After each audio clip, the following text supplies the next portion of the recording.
নমস্কার, আমি জানকী। আপনাদের সবাইকে স্বাগত জানিয়ে আজকে নিয়ে এসেছি পাবদা মাছের একটি পাতলা ঝোলের রেসিপি। পাবদা মাছগুলোকে নুন, হলুদ, লঙ্কা গুঁড়ো আর সরষের তেল দিয়ে ভালোভাবে মেখে 10 মিনিট রেখে দিয়েছি। একটা বড় সাইজের টমেটো আর 4টা কাঁচা লঙ্কা কেটে নিয়েছি। একটা মশলা তৈরি করব। একটা মিক্সার জারে 2 চামচ পোস্ত আর 1 চামচ চারমগজ দিয়ে দিলাম। দিয়ে প্রথমে শুকনো ঘুরিয়ে গুঁড়ো করে নেব।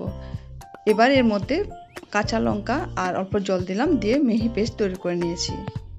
মাছগুলো ভেজে নেব।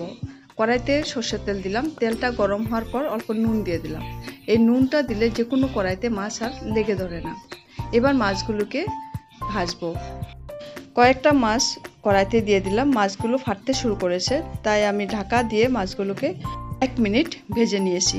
1 মিনিট পর ঢাকনাটা সরিয়ে মাছগুলোকে উল্টে দেব। উল্টে দিয়ে অপর পিঠটাকেও 1 মিনিট ভেজে নিচ্ছি। খুব বেশি কড়া করে ভাজবো না, হালকাভাবে মাছগুলোকে ভেজে নেব। এই মাছগুলো ভাজা হয়ে গেছে, এবার একটা প্লেটে তুলে নিচ্ছি। এইভাবে সমস্ত মাছগুলোকে আমি ভেজে তুলে নিলাম। এবার এই তেলেই রান্নাটা করব। ফোড়নের জন্য আধা চা চামচ কালো জিরে আর চেরা কাঁচা লঙ্কা দিলাম, দিয়ে কয়েক সেকেন্ড ভেজে নিচ্ছি। এবার দিয়ে দিচ্ছি কেটে রাখা টমেটো। টমেটোটা দিয়ে ভালোভাবে ভেজে নেব, যাতে টমেটোর কাঁচা গন্ধটা চলে যায়। প্রায় 2 মিনিটের মতন টমেটোকে ভেজে নিয়েছি। এবার এই তৈরি করা মশলার পেস্টটা এর মধ্যে ঢেলে দিলাম। মশলার জারটাকে অল্প জল দিয়ে ধুয়ে এই জলটাও এর মধ্যে দিয়ে দিচ্ছি। মশলাটা খুব ভালোভাবে কষাতে হবে। গ্যাসের ফ্লেমটাকে লো টু মিডিয়ামে রেখেছি। কিছু সময় নাড়াচাড়া করে নিলাম। এবার এর মধ্যে দিয়ে দিচ্ছি আধা চা চামচ হলুদ গুঁড়ো। একবার ভালোভাবে মিক্স করে নেব। এখানে আর কোনো মশলা ব্যবহার করব না।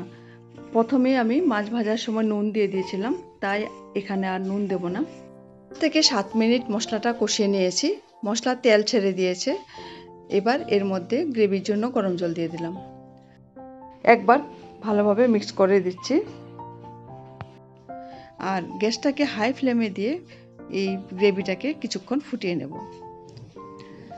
গ্রেভি খুব ভালোভাবে ফুটানো হয়ে গেছে। এবার ভাজা মাছগুলো এর মধ্যে দিয়ে দিচ্ছি। এবার হাতা দিয়ে মাছগুলোকে এইভাবে ঝোলের মধ্যে ডুবিয়ে দেব। এই মাছগুলো খুব নরম, তাই বেশি নাড়াচাড়া করব না। কয়েক মিনিট রান্না করার পর এবার সাবধানে একবার মাছগুলোকে উল্টে দিচ্ছি।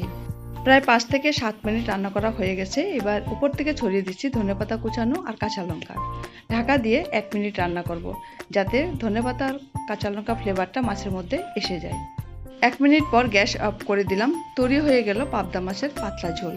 এবার পরিবেশনের জন্য গরম গরম একটা বাটিতে তুলে নিলাম।